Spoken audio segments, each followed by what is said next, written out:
fourth stage is Jnanam. Jnanam is trying to see God in all forms, in all beings. You just watch Indian culture. We worship trees. You go to village, all the temples, there is some tree worship. Yes or no, all of you? We worship cows. We worship the stones. We worship the mountains. We worship the river. Just watch. We are doing puja for everyone.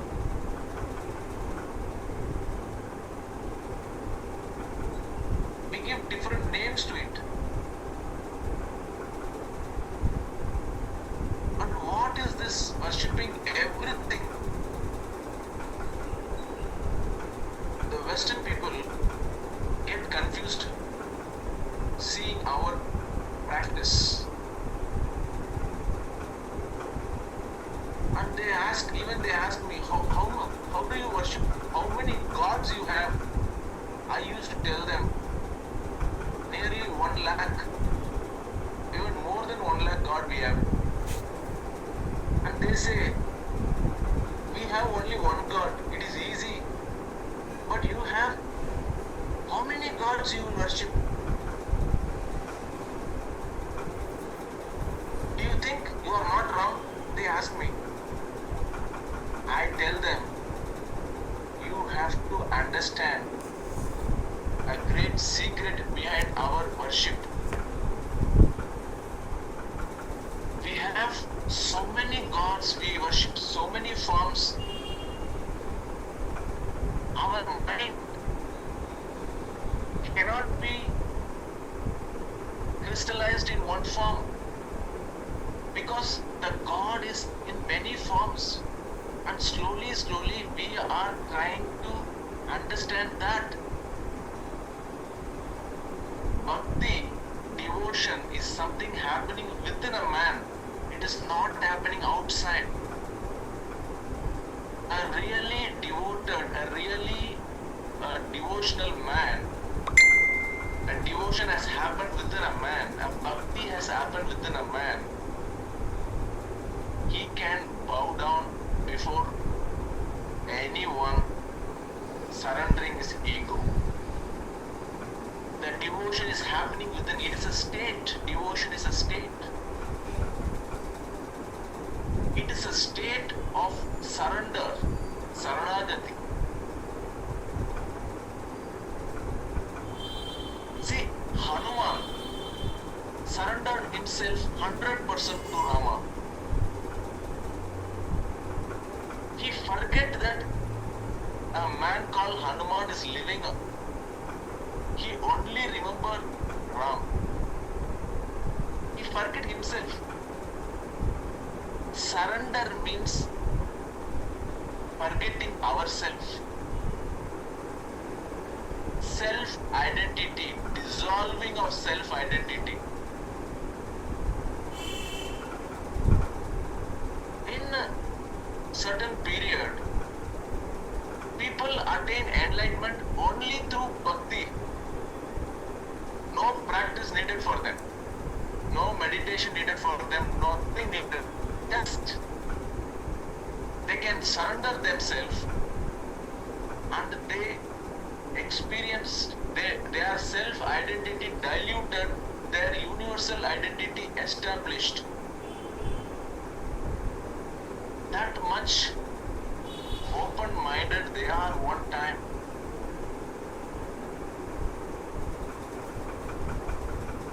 But when the mind starts getting powerful, slowly,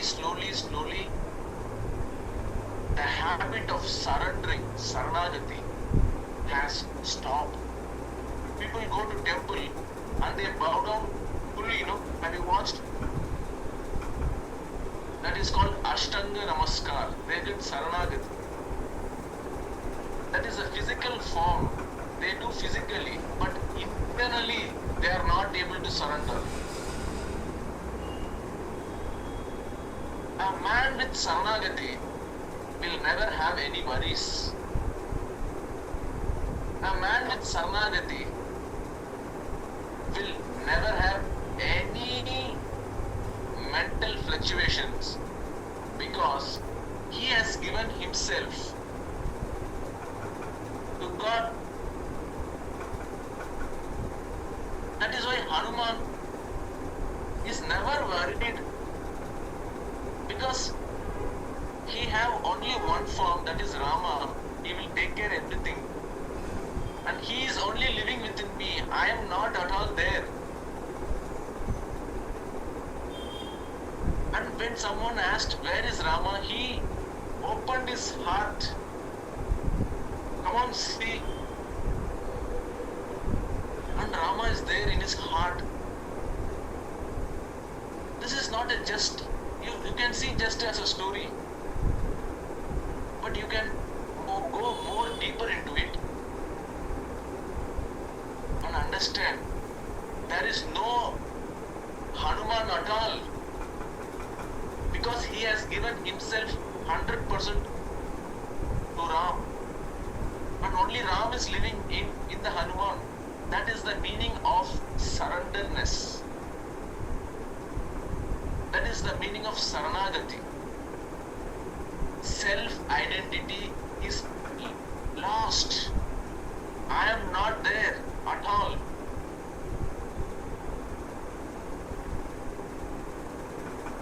And everything is happening because of you.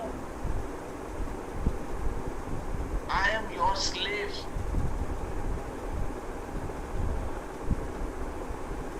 It is not even slave. You are living within me.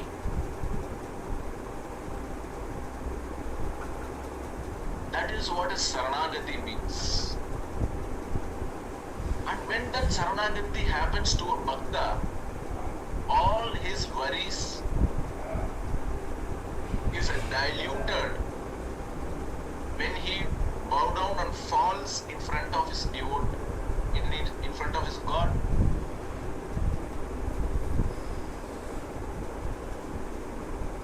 And that is the practice every day for children we give in our country. Come on, surrender yourself into the feet of God. But we say no. I achieved. I did it. And we also say, whenever you achieve in life, go to temple and bow down to God and surrender your success also into the feet of God. And say, this is not my success. It is the blessing you gave me. And it is because of you. Till 100% surrender happens, you have to practice this small surrender. Yes or no? One day that 100% surrender will happen. One day it will happen.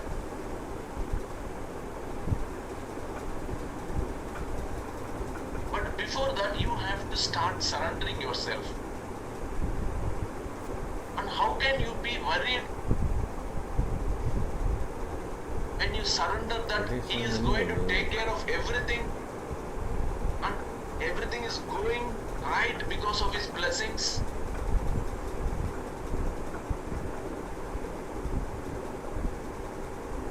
And this is the essential core of spirituality. Yes or no, all of you got it? When you bow down, every morning you get up and say, Krishna, you are taking care of my life. Thank you for taking care of my life. Come on, I bow down into your holy feet. Let your blessing take care of my life. It will flow in your blessings. And every night before going to sleep, bow down into the feet of God and say,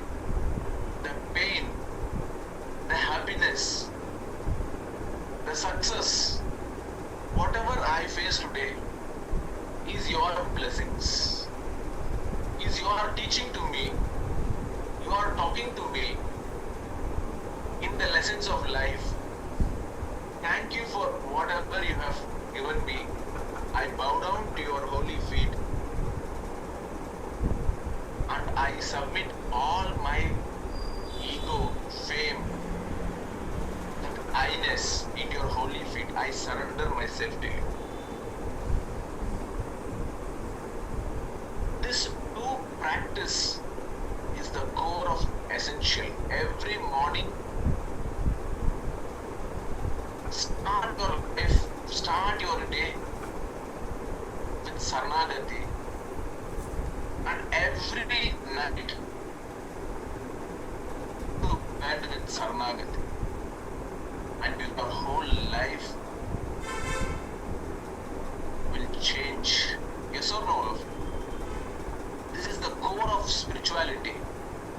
And one day, 100% Saranagati will happen. That 100% you can able to give yourself for the divine. That when that happens, that Saranagati happens, your divine life starts. That is what is divine life is. Pondicherry mother, she tells, when the surrender happens, 100% your divine life starts. That from that moment, you are living, you are doing anything in your life. Not you or not for anyone else. You are only living as a servant of God. And that energy starts flowing within you, and that energy starts guiding you 100%. Now also it is guiding you. Now also it is flowing within you. But the barrier is the mind. I always say body is innocent, but mind is rascal. The only problem for humanity is the mind, but only boon is also mind. Because of the mind we are humans, and because of the same mind we are going mad now. You see how many people today becoming psychiatric patient? Just watch around yourself. People be mad. We are having technology. One side we are growing, the other side we are becoming mad. 10 people, if they stand in a crowd, 2 people having psychological problem today. Yes or no? It is a report. 2 people becoming psychologically problems. Actually, it is not 2 people. We know that 80% of the people are somewhat little going mad. Some socially manageable. We are socially manageable. That's all. And these people are socially, they can't manage. So they are suffering.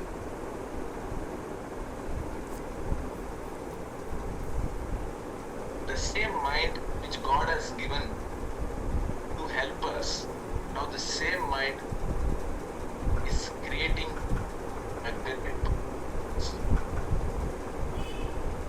All the techniques of meditation is only to calm the mind. Yes or no? There is a Siddha quotation, the proverb. Manadanum madadangil tandavakone, yavam siddhiyan radada tandavakone. That means, if your mind settles, you have reached the success. Until that, you have not reached. So today, meditation is not your choice. Meditation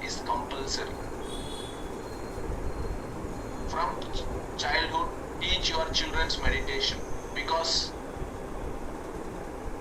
without meditation, man cannot be mentally normal after 20 years from now.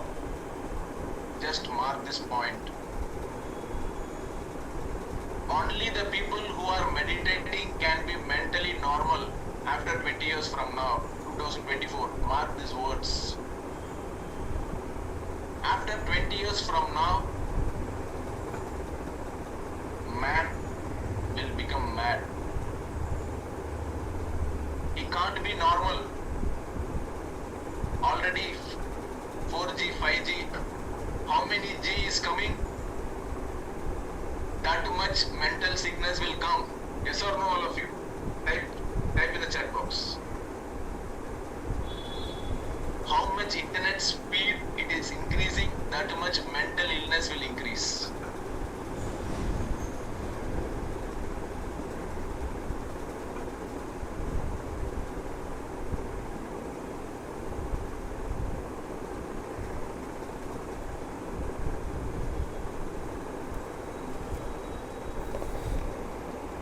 Internet is innocent. What can we do with that? What internet has done us? It is helping us.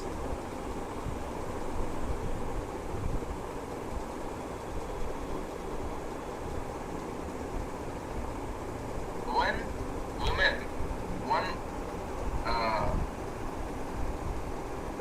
lady, she has not joined. She has joined our I program for the coming batch.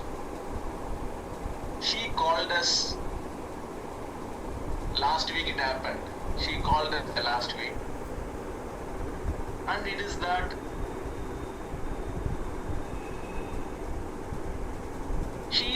her son is having 1 point some eye problem. It seems it's a very little eye problem her son has.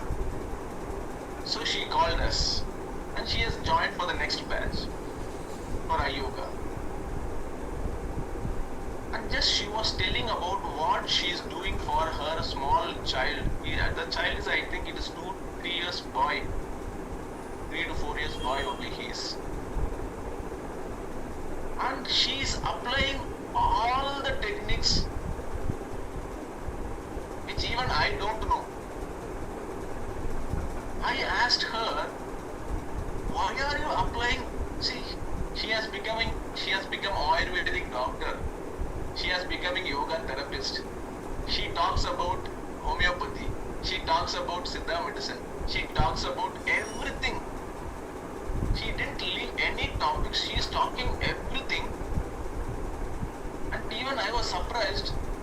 How can you know such a things? And how can you do all this to your child? And I asked her a question, who is your guru? Please answer me. And she told, YouTube is my guru. And I asked her, if something has becoming wrong, who would you ask and whose help you will go? And that is the time she started thinking. This is the problem today. Sometimes lots of inputs makes our life confused. Yes or no? You can't do anything. You can't do anything. People who know many things, they can't do anything. Yes or no? Because each and every concept comes and hits you. It has happened to me also sometimes. I get confused. Some people say no, don't drink water before food. Okay, I accept it. Some people say don't drink water after food. Some people say drink water after 1 hour of food. And I got confused. I stopped drinking